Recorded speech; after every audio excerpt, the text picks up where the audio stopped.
It's amazing how far Fire Emblem has come.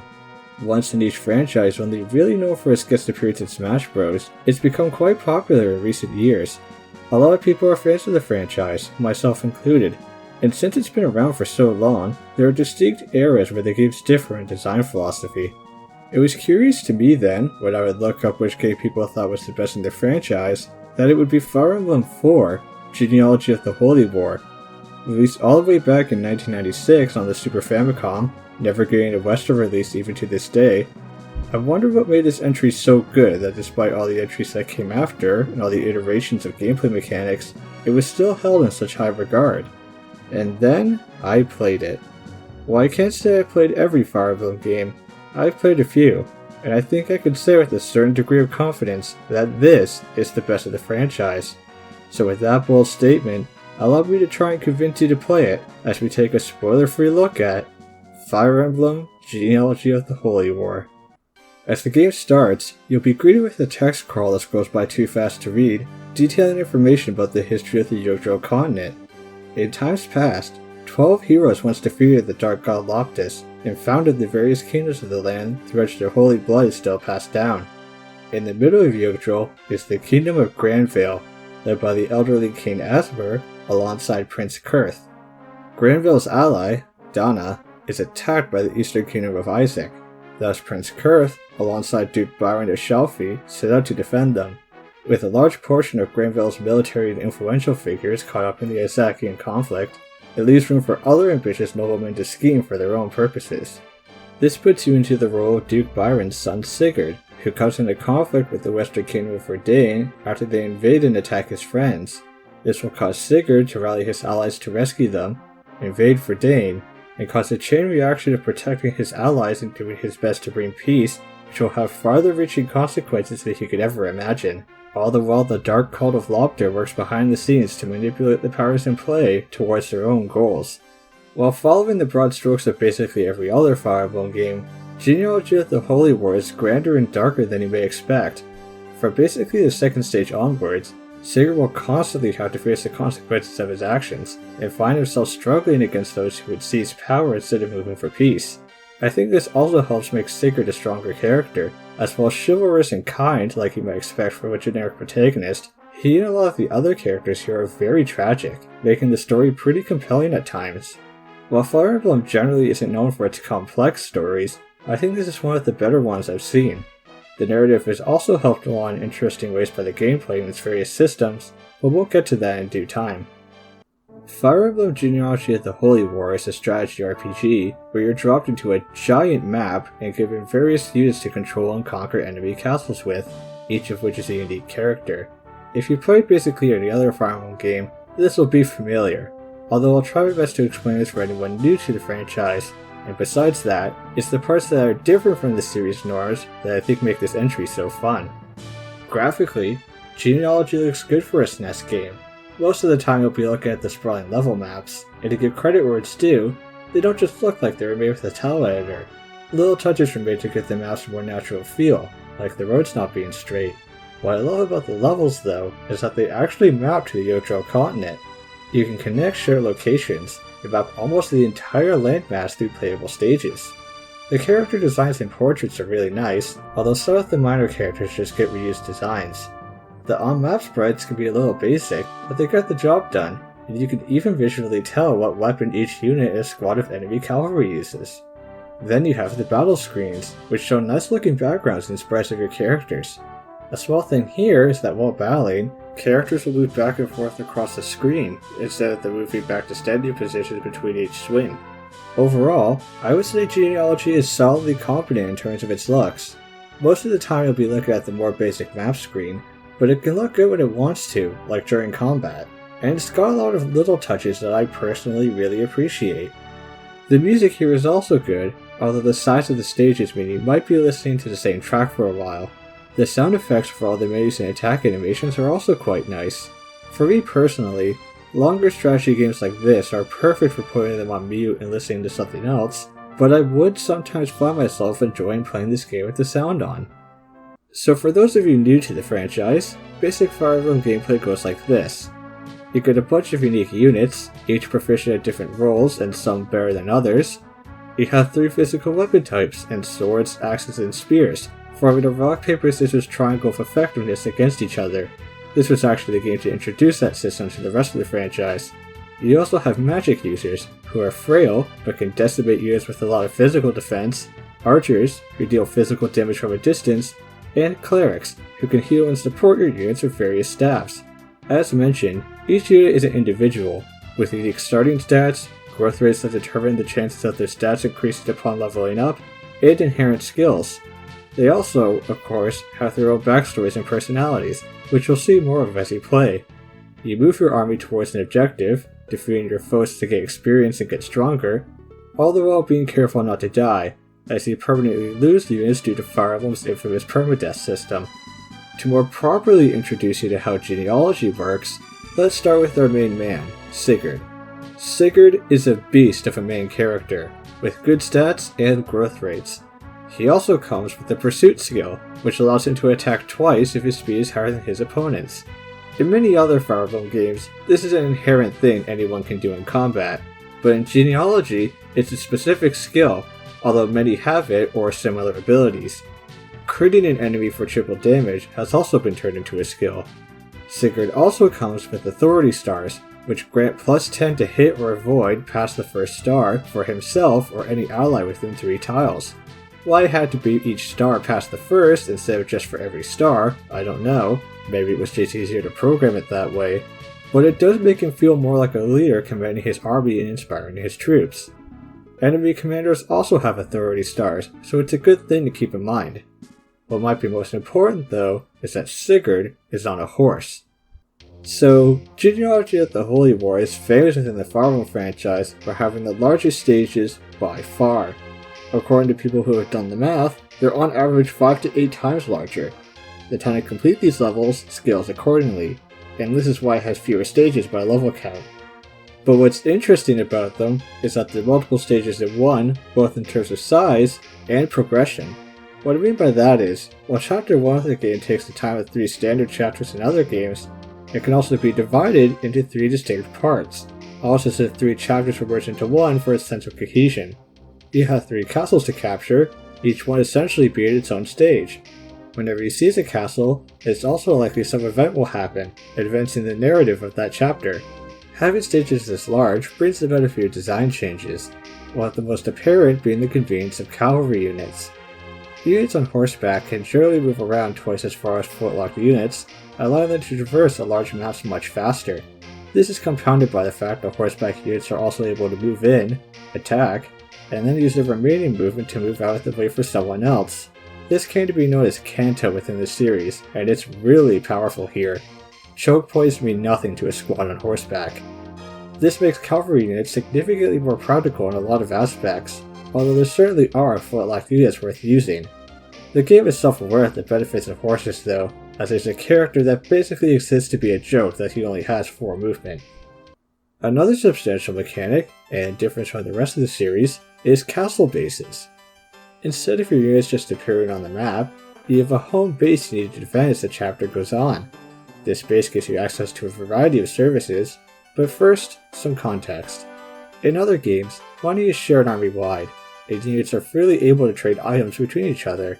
In Genealogy of the Holy War, money is separate per individual unit, and there's no direct trading of items. This is where castles come in. They're basically where you manage everything to do with your army. At any castle, you're able to buy new weapons, repair them, and sell them at the pawn shop. So if you have a cool sword you want someone else to use, you can sell it for half its value, and have another character buy it at full price. This sounds kind of cumbersome, and just plain bad, but I swear it's better in practice and with the game's other systems. Let's talk about the arena. In other games, the arena is a way to earn a little extra money and experience with the threat of a unit dying. In Genealogy, every chapter comes with 7 arena fights each unit can take on for individual money and XP, only being set to 1 health if they lose. No threat of death. While not required, you're encouraged to do this every chapter for all your units as a way of keeping them all somewhat leveled up and letting them each earn some coin.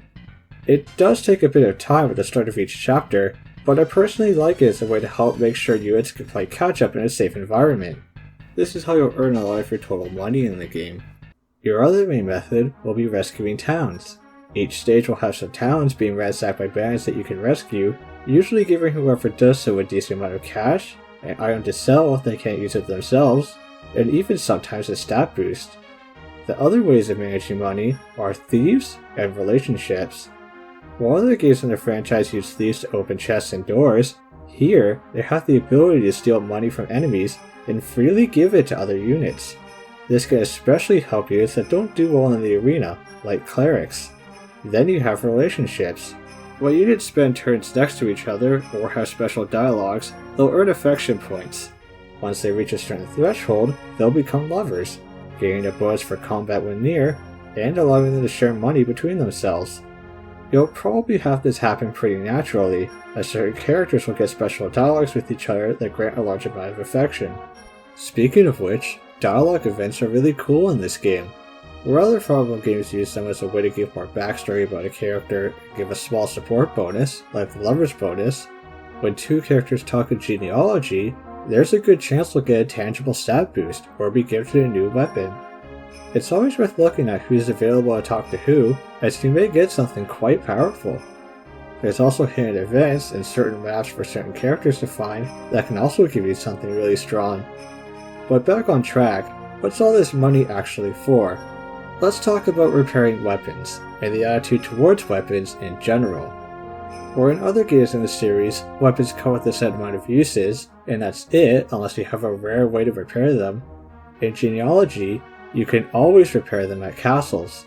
Where in other games, it might give you an average sword and a really powerful sword and expects you to use sparingly, in Genealogy, you get to always use the powerful sword, so long as you can maintain it, and you're encouraged to do so, as each individual weapon has a kill count, and once it reaches 50, it gains a chance to crit, up to 50% at 100 kills. It's like an in-game way of giving a weapon history and lore, becoming not just a sword, but the sword that has slain many and that you've held onto throughout the game. This is why money is important, not as a way of buying new weapons, but for maintaining the ones you have. In a weird way, the normal weapons in Genealogy feel more legendary and important than the legendary weapons in other games. Back to Sigurd, he'll be gifted a silver sword in the prologue, an endgame weapon, for him to use the entire rest of the game.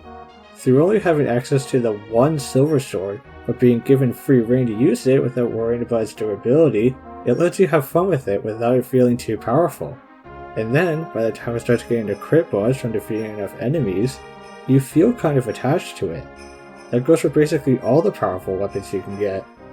Through the way the game limits you from getting overpowered weapons in bulk, but lets you use them to their full might once you have them, it helps them feel more special. And then, you get your hands on the actual legendary weapons. In a cool way to combine narrative and gameplay, the Holy Bloodlines and their descendants actually have a tangible effect in-game. Each character may or may not have major or minor holy blood from one of the 12 heroes. This will further augment their stat growths and allow them to wield certain legendary weapons later on.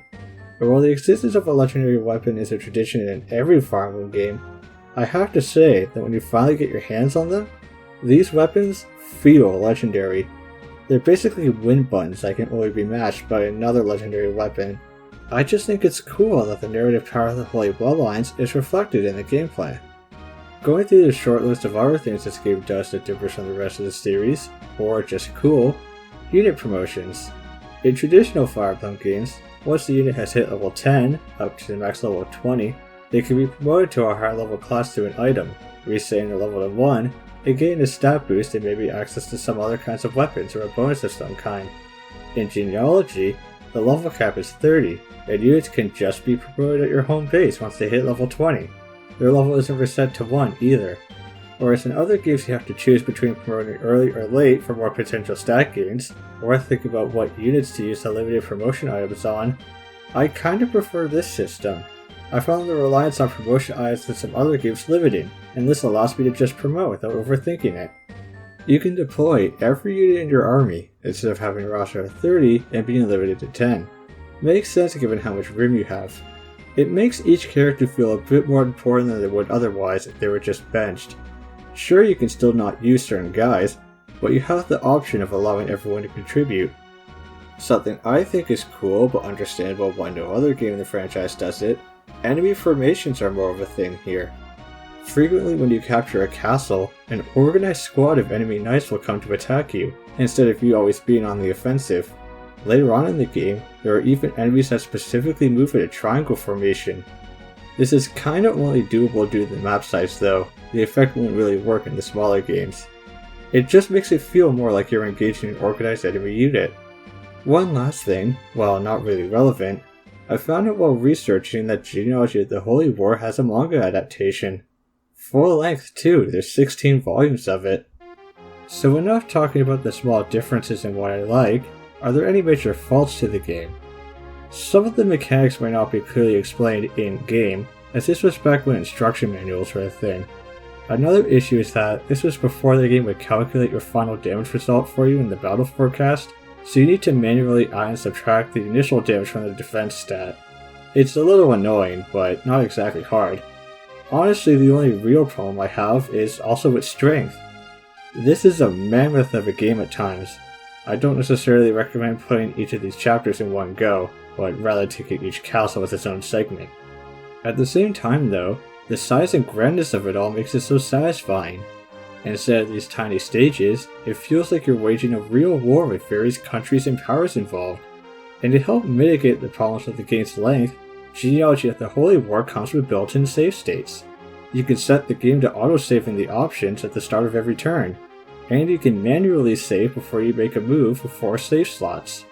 This was obviously done because the stages take so long, but for those who emulate Fire Emblem because some entries still have no official English release, and argue about the use of save states ruining the experience, Genealogy just comes with them. Genealogy of the Holy War is a fantastic game, and I hope I've convinced you to give it a try, Fire Emblem fan or not. While it's obviously a little old at times, I find it more interesting and innovative than modern entries of the franchise.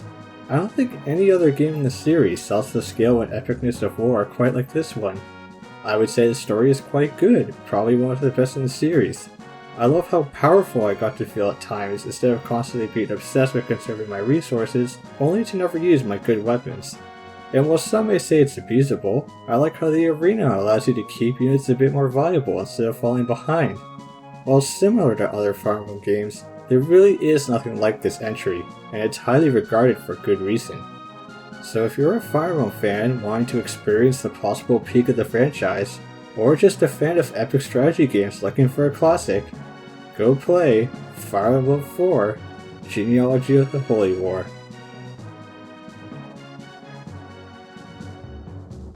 If you enjoyed the video, consider leaving a like or comment. If you want to hear about more underappreciated games, subscribe to my channel for more content.